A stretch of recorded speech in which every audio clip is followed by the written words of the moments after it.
Welcome back to Remodeling Land. It turns out that we're not done yet. I've been remodeling on this house now for a full month and a month and 10 days tomorrow, actually. And, there has been a lot of progress, but there are still studs that are showing. And part of the reason that those studs are showing is because that's part of a wall that's going to get eliminated. Actually, we're going to cut it off. And the idea of cutting a wall out is to many people kind of frightening, and so it is to me too. So I've left it there, and yeah, you can see. Look at my hands. Ooh, yay, muddy hands. So I've left the wall there not because I can't stand to yank it out just yet, but because I need to know what's going to go up against where I'm going to cut it off. And so before I can cut it down, I need the other pieces. Now this sometimes happens when you're going through and you're revising a manuscript. You'll have a scene and it's a placeholder scene and it's just sort of hanging out there waiting for the scene that comes before it to get all fixed up, because then you'll know how to fix that scene that's, just 2x4s and wallboard on the other side and no wallboard on this side. That's a scary place to be. The other thing is, when I'm going through and I'm cutting things, I can't stand to actually cut them out.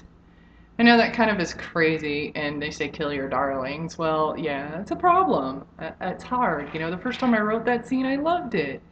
Maybe I still love it, but it's broken. It's sort of like that. It's the bare studs, and there's nothing, no glamorous parts going over it. And so when I'm revising, one of the things I have to do, because I do love those scenes, is I open another document right next to the document that I'm working on, and I copy and paste all of the pieces that I really like. I copy and paste them into this other document. It's sort of like my security blanket, which is sort of ridiculous because I have never gone back and used those pieces. I've never been like, oh, but I wrote that one sentence so well that I need it again. Never. Every second attempt, third, fourth, fifth attempt is better than the first attempt, which is the attempt that I am strangely married to. So, go figure. It's kind of the same way with remodeling as it happens. The first time you put up the wallboard, you're pretty enamored with it because, it was like that. And then we have to go over it a few more times. But, yeah, I've been doing this forever now. Looks like I'm going to continue doing it forever. I'm under the impression that at this point I'm just never going to move. I'm going to live in remodeling hell. And that's exactly like revision hell.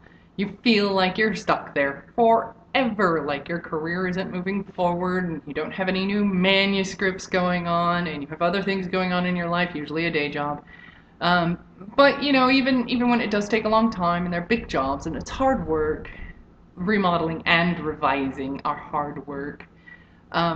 There's progress. I mean, you can see even now there's a tile. That's tile on my floors. Yay, tile. No grout, but tile. And it's not, all the way in. And walls that previously had holes in them. Oh, look at that. No more holes in those walls. Yay. In fact, those walls are getting really close to paint. So, even though revision hell seems like forever, there's progress. Any progress is worthwhile. So if you're in revision hell with me, keep going. Try opening the document and saving the stuff in. It makes it much easier to cut all the other pieces out, and you'll never go back. You never will, but it sometimes gives you the courage to do so. So keep your placeholders. That's all I got for you today. All right. Bye-bye.